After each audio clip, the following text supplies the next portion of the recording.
Docteur Ntalou, merci de nous recevoir dans votre cabinet. Alors nous sommes très ravis aujourd'hui puisque nous voyons une fiche sur votre table. Vous avez bel et bien adhéré dans l'Alliance des démocrates socialistes congolais. Alors on voudrait avoir tout d'abord vos impressions et puis nous dire qu'est-ce qui vous a motivé de nous rejoindre dans cette plateforme.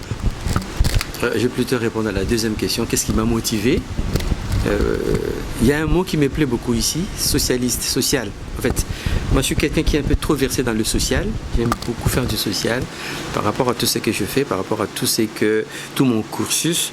J'ai toujours eu un faible, j'ai toujours penché sur ce qui est social.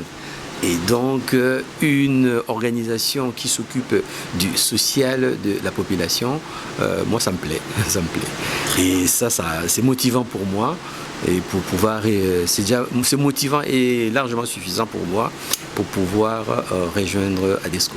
Alors, vous êtes un produit, on peut dire, de la diaspora, puisque vous avez fait plusieurs années ici, mais vous revenez à Kinshasa pour donner cours, vous êtes professeur. Alors, vous pouvez nous parler de votre sentiment, de ce qui se passe lorsque vous rentrez dans votre propre pays pour enseigner, transmettre tout ce que vous avez eu à l'étranger. Je vais rapidement corriger. Je ne suis pas encore professeur. Je suis en train de préparer mon agrégation. Je pense. Vous donnez des cours? Oui, bon, genre, aux assistants, mais tout le monde qui enseigne n'est pas forcément professeur. On profite plutôt d'un enseignant. Et je le deviendrai. C'est vrai, j'ai fait beaucoup d'années ici, mais il y a un philosophe qui avait dit un séjour prolongé, un séjour même prolongé dans l'eau d'un tronc d'arbre ne transforme pas un arbre en crocodile. C'est vrai que j'ai fait beaucoup d'années ici, plus de 35 ans. C'est vrai que j'ai été une partie formée au Congo et une autre partie ici en France, façonnée ici. J'ai fait la grande partie de mon cursus ici, mais je reste très très attaché par rapport à ce qui s'est fait dans mon pays et c'est ce qui fait que je rentre toujours au pays pour essayer d'apporter un peu plus mon expertise. Donc le fait d'avoir trop longtemps resté ici ne fait pas de moi quelqu'un qui est déraciné du Congo. Au contraire, ce fait-là me motive davantage pour rentrer et essayer de faire quelque chose dans le social et adhérer à des structures comme ADESCO qui militent dans le social comme parti. Moi, ça m'intéresse et voilà, c'est un peu ça ce que je peux dire. C'est un peu ça le sentiment qui m'habite en ce moment. Est-ce que vous avez un message à lancer, puisque nous ne le retrouvons pas chez tout le monde, hein, dans les chefs de Congolais? C'est pas tout le monde qui rentre au pays pour investir ou bien pour contribuer au développement du pays, mais vous quand même vous le faites. Est-ce que vous avez un message à lancer à toutes ces personnes-là qui traînent encore les pas, même si ils traînent les pas pour adhérer à la DESCO? Est-ce que vous avez un message à apporter à ces personnes-là?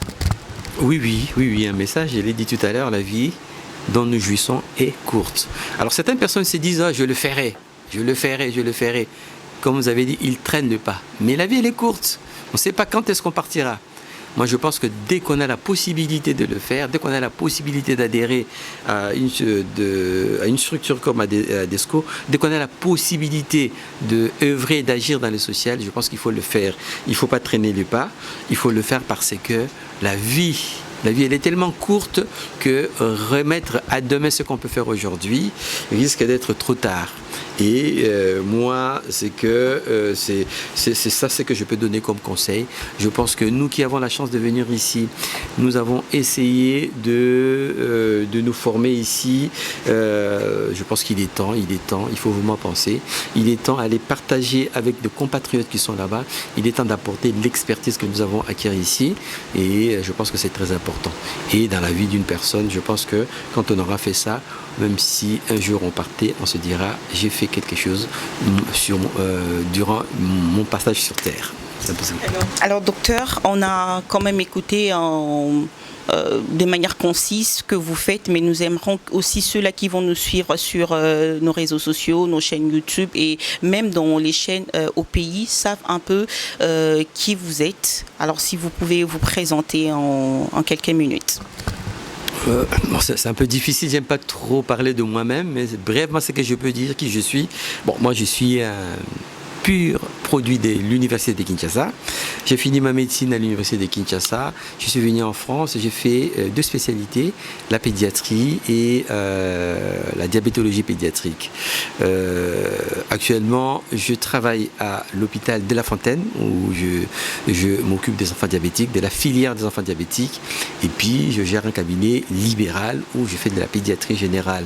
Au niveau de Kinshasa, je suis sur un projet de thèse que je suis en train de préparer, thèse d'agrégation, et je fais partie de l'équipe de soins intensifs de clinique universitaire où j'assure aux assistants un encadrement, un cours sur la diabétologie pédiatrique. Voilà un peu grosso modo qui je suis. Je suis marié, père de 3 enfants, et en France depuis, je sais plus 35 ans, 40 ans, je crois 35 ans, mais depuis longtemps on va dire, depuis longtemps, mais cela ne me déracine pas totalement de mes liens de Kinshasa.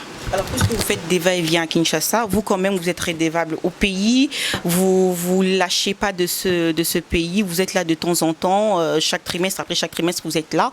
Est-ce que vous avez constaté qu'il y a aussi des enfants diabétiques au pays? Ah oui, de plus en plus. La question est connue.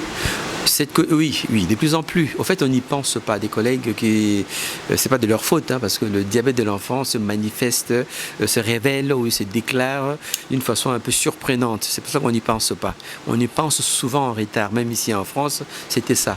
On y pense vraiment en retard. Il faut vraiment être suffisamment dans le bain pour pouvoir faire un diagnostic, et pourtant le plus simple possible. Ce qui fait que de moins en moins plutôt des collègues qui sont là y pensent. C'est pour cela qu'on pense que les diabètes chez l'enfant n'existait pas. Bien sûr, ça existe. Et depuis que je commençais à aller là-bas, je suis une grosse file active quand même des enfants diabétiques qui consultent au niveau de centres de BDOM. Le BDOM, c'est le Bureau diocésain des œuvres, de santé, je crois, quelque chose comme ça, où il y a un centre à l'Umité, à Montcollet, un peu partout. Je crois qu'il y a 5 centres. Et je consulte ces enfants-là. Et de plus en plus, il y a des cas de diabète. Je pense que le diabète de l'enfant existe aussi à Kinshasa, mais il est très peu diagnostiqué et il est très peu pris en charge par les collègues qui travaillent là-bas.